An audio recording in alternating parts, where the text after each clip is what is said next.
네, 안녕하십니까. 자, 오늘부터 제가 빅데이터 주식 사전을 가지고 여러분들과 함께 공부를 해보도록 하겠습니다. 그런데 저 혼자 하는 것이 아니고요. 우리 초대 우리 주린이 학생분들이 있습니다. 자, 두 분 인사부터 네, 반갑습니다. 네, 반갑습니다. 네, 편안하게 대화하시면 될 것 같고 오늘 그래서 두 분 주식을 한 번도 해본 적이 없는 분들이죠. 한번 물어보도록 하겠습니까? 주식을 해본 적 있으신가요? 아니요, 한 번도 없습니다. 한 번도 없나요? 네. 차트를 본 적 있나요? 아니요, 한 번도 없습니다. 차트도 없고 경제에 대해서 지식이 있다고 생각한다, 없다 생각한다. 없다. 없다. 네.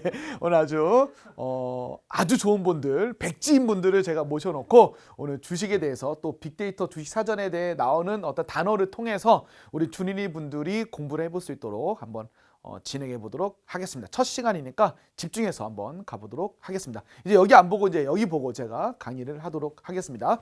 자, 한번 해봅시다. 자, 기본 용어부터 시작을 하도록 할게요. 자, 첫 페이지 넘어가시면 가장 먼저 나오는 게 금리라는 건데 금리가 뭔지 혹시 아시는 분 있나요? 금리.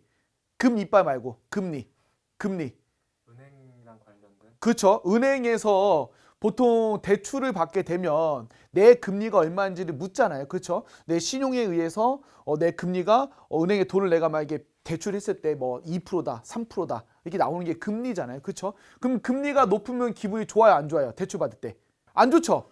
그렇죠. 금리가 그러면 높으면 안 좋다. 금리가 높으면 우리 안 좋다라 생각하는 거고. 자, 그런데 대출을 받는 게 아니고 내가 돈을 빌려주는 입장이다. 그럼 금리가 높으면 좋겠죠. 그렇죠. 내가 1억을 빌려주면 500만 원 받을 수 있으니까 상당히 좋다라고 볼 수 있는데 오늘은 이 가계대출이 요즘에 문제가 많이 되죠. 뉴스 보게 되면 가계대출이 많아져서 지금 현재 뭐 은행에서 가계대출을 줄인다. 뭐 대출 다 끊어낸다. 뭐 이런 이야기가 있는데 자, 그렇다면 대출이 지금 많아졌는데 왜 갑자기 금리를 우리가 인상해야 될까? 이런 부분이 있는 거죠. 그렇죠? 정부가 지금 가계대출을 줄인다고 하는데 가계대출을 줄이는 이유가 지금 너무나 가계대출이 많다 보니까 이 상태에서 금리를 올리게 되면 어떻게 되죠? 여러분들 대출을 1억 받던 사람이 10억을 받고 있어. 근데 갑자기 금리가 1%밖에 안 냈는데 갑자기 이번 달부터 5%씩 내래. 그럼 기분 좋겠어요? 아니요. 안 좋죠. 그래서 금리가 올라가면 가계대출이 문제가 될 수 있다는 거죠. 그러다 보니까 정부가 금리를 올릴 거라고 예상하고 있기 때문에 앞으로 그러다 보니까 가계대출을 줄이려고 지금 노력을 하고 있는 거죠. 왜냐하면 우리 소비자들이 많이 피해를 받을 수 있기 때문에 그런 건데 사실 그거는 뭐 번외적인 얘기고 오늘 할 얘기는 뭐냐? 과연 금리가 주식하고 어떤 관계가 있느냐가 중요하겠죠. 자, 봅시다. 그러면 금리가 올라가면 금리가 만약에 앞으로 계속 올라간다. 금리가 올라간다라면 주식은 어떻게 될 것 같아요? 너무 처음부터 어려운가요? 안 좋아질 것 같아. 안 좋아질 것 같아요? 오, 어떻게 알았어요? 안 좋아질 거라고. 약간 느낌이. 삘이 좋네요, 우리 학생은. 그렇죠? 자, 금리가 올라가면 주식이 왜 안 좋아질까를 생각을 하려면 아주 간단한 건데 금리가 올라가면 내가 금리가 내려갔을 때 대출을 받고 싶어요? 올라갔을 때 대출 받고 싶어요? 내려갔어. 그렇죠. 난 싼 가격에 대출 받고 싶은 거죠. 지금 미국은 마이너스 금리야. 그럼 미국은 영국 이런 데도 마이너스 금리라고. 내가 돈을 입금시키면 돈을 받는 게 아니고 돈을 줘야 돼. 은행에다가. 적금을 시키면.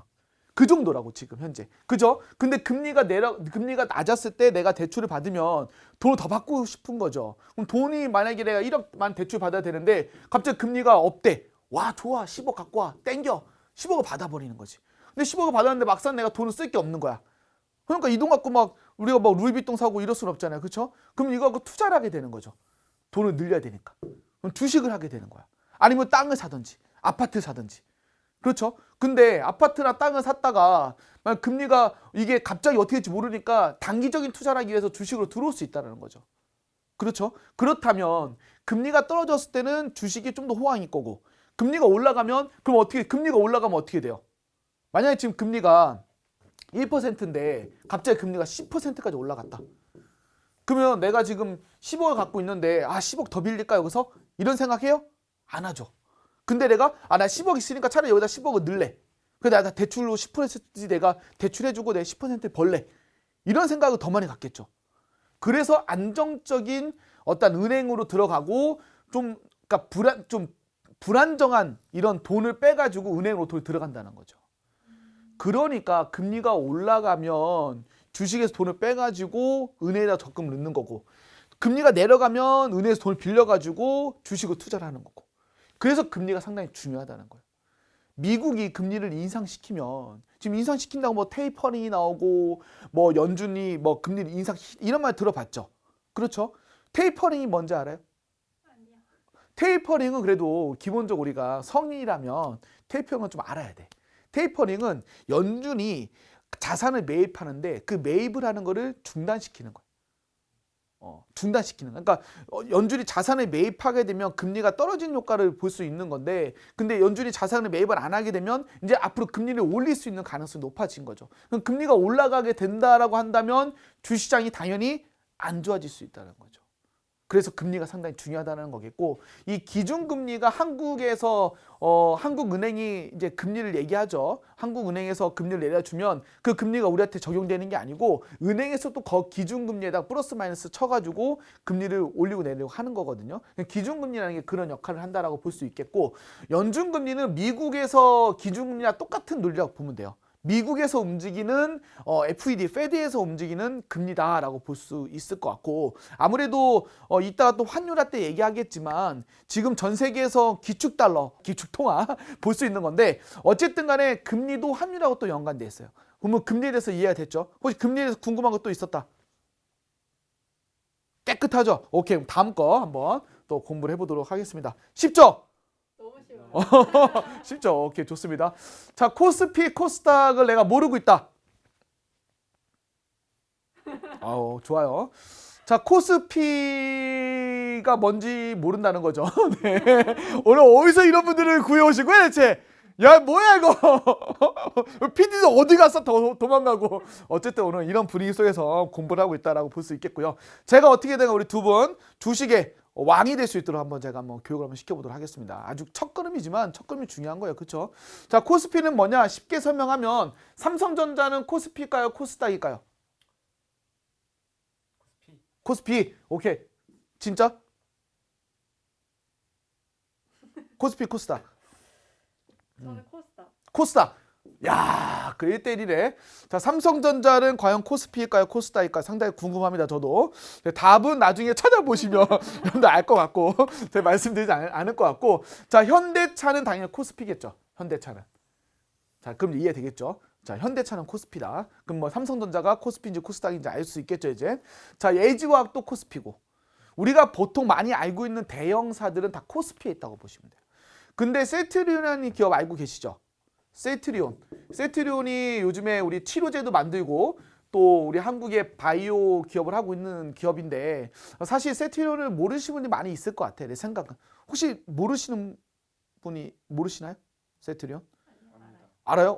그 주식을 한 번도 안 해봤는데 셀트리온을 안다는 거는 참. 엔터사도 갖고 있고 여기서 또 뭐 그 마스크팩도 갖고 있고 다양한 사업도 하고 있죠. 바이오만 하고 있는 게 아니고. 어쨌든 이 서정진 회장이라고 볼 수 있는 셀트리온이 원래 코스닥에 있었는데 코스피로 이동을 했죠. 왜 이동했을까요? 왜? 규모가 커져서. 그럴 수 있죠. 그렇죠. 코스닥에 있을 때는 좀 규모가 작은 기업들이 코스닥에 모여 있는데 규모가 커지다 보니까 코스피로 이동을 하게 된 거죠. 그렇죠. 자, 코스닥은 아무래도 그 외국인들이 직접적인 투자를 하기가 상당히 어려워요. 시총이 작으니까. 그러니까 사실 외국인들은 큰 자금을 운영하다 보니까 코스닥보다는 코스피를 많이 선호한다는 거죠. 그렇죠. 자, 그런데 미국에 이따가 또 배워볼 건데 다우존스하고 나스닥이 있는데, 다우존스는 코스피하고 비교될까요? 코스닥하고 비교될까요? 코스피. 잘 찍으면 돼. 오늘은 그냥 잘 찍으면 돼요. 그냥 이해하고 잘 찍으면 돼요. 편안하게. 알겠죠? 자, 다우존스는 코스피랑 비교가 되고요. 나스닥은 코스닥하고 비교된다. 우리는 사실은 코스피 같은 경우는 이런 오해가 있을 수 있어요. 코스닥이라면 또 작은 기업만 모여있다라고 볼 수 있겠지만, 물론 큰 기업도 코스닥에 모여있는 기업도 있지만 코스피에 비해서는 상당히 작다라고 볼 수 있겠죠. 어차피 우리가 매매를 할 때는 코스피, 코스닥을 가리지 않고 매매를 하게 돼요. 그런데 좀 더 안정적인 건 코스피다라고 볼 수 있겠죠. 그렇죠? 자, 코스피 200이라는 게 있고 코스닥 150이라는 게 있는데, 이게 뭐냐면요, 지수화 시킨 거예요. 그러니까 코스피 기업들 중에서도 가장 큰 기업 200개를 모아둔 거죠. 모아두고 이거를 지수화시킨 거야. 그래서 코스피 200이라고 하면 코스피 200 지수가 있습니다. 지수가 있다는 건 뭐냐? 그러니까 뭐 사과, 배, 뭐 과일을 한 바구니 모아놨다는 거죠. 그리고 이 한 바구니로 가격을 매겨진다는 거야. 여러분들 가끔 이렇게 과일 사러 가면 사과 하나 얼마, 뭐 배 하나 얼마 이렇게 하지만 이거 한 바구니 얼마예요? 이렇게 묻잖아요. 그 한 바구니가 바로 코스피 200이라고 보면 돼요. 가장 큰 것만 모아놨다. 코스닥 100은 코스닥 기업 중에 150개를 모아뒀다라고 보면 돼요. 보통 우리가 나중에 펀드라든지 이런 거 하게 되면 코스피 200 종목만 매매한다. 뭐 코스피 200 그런 관련된 지수다. 뭐 ETF다. 뭐다. 이런 게 나오거든요. 그럼 코스피 기업 중에서 200개만 모아둔 거구나. 상위 그룹만. 그렇게 생각을 하면 된다는 거예요. 알겠죠? 자, 한번 그러면 코스닥, 코스피를 공부해 봤으니까 한번 그 다음 것들 또 배워보도록 하겠습니다. 나왔네요. 바로 다우존스, 나스닥 아까 말씀드렸으니까 넘어가는 걸로 하고, 다우존스 같은 경우는요, 모든 미국에 있는 큰 기업들이 다 모여 있는 게 아니에요. 다우존스는 30개 기업만 모아놨어요. 가장 큰 기업들만 상당히 임팩트 있게 모아놨다라고 볼 수 있겠고요. 그 다음에 S&P 500 같은 경우도 아까 말했듯이 500개의 대형 기업만 따로 모아서 지수화시킨 거라 보면 돼요. 지수화시켰다는 건 아까 말했듯이 코스피 200, 코스피 150처럼 그렇게 한 방울에 담아놨다라고 생각을 하면 쉽게 이해가 되겠죠. S&P 500이라는 지수도. 그럼 필라델피아 반도체 지수라는 게 연관되어 있는데 이게 뭔지 아세요 혹시? 들어본 적이 없다. 오케이, 이거 들어봤으면 주식을 하는 거지 사실은. 왜 뭐냐면요, 필라델피아라는 지역이 있습니다. 이 증권거래소가 만든 건데 반도체 관련된 업황, 이 반도체 관련된 것들만 또 이것도 한 바구니에 모아둔 거예요. 쉽게 설명하면 반도체 관련된 기업 중에 여러분들이 많이 알고 있는 기업 중 하나가 뭐죠? 삼성전자. 그렇죠. 삼성전자 이런 기업들만 한 바구니에 모아놓고 그리고 이거를 지수화 시켜버린 거야. 지수화 시켰다는 건 뭐냐? 그냥 차트를 만든 거야. 이렇게. 차트가 뭐냐? 오늘은 얼마 올랐고 오늘 얼마 올랐고 오늘 얼마 올랐고 이거 다 점으로 만든 거를 선으로 연결시켜 놨다라고 보는 거예요. 지수화 시킨 거예요. 지수로 보게 되면 이게 올라가고 있구나 떨어지고 있구나 이걸 느낄 수가 있는 거죠. 이게 바로 필라델피아 반도체 지수라는 거죠.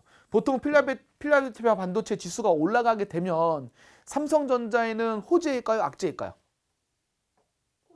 그렇죠. 호재죠, 호재. 왜냐하면 반도체 지수가 올라간다는 거는 반도체가 업황이 좋아진다는 거고 관련된 산업들이 잘 돌아가고 있다는 거기 때문에 그렇다면 삼성전자도 당연히 실적도 좋아지고 매출도 올라오겠죠. 그렇게 생각하시면 좋을 것 같습니다.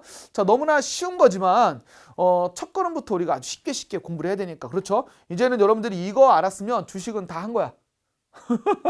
그건 아니겠죠. 네. 추궁하세요.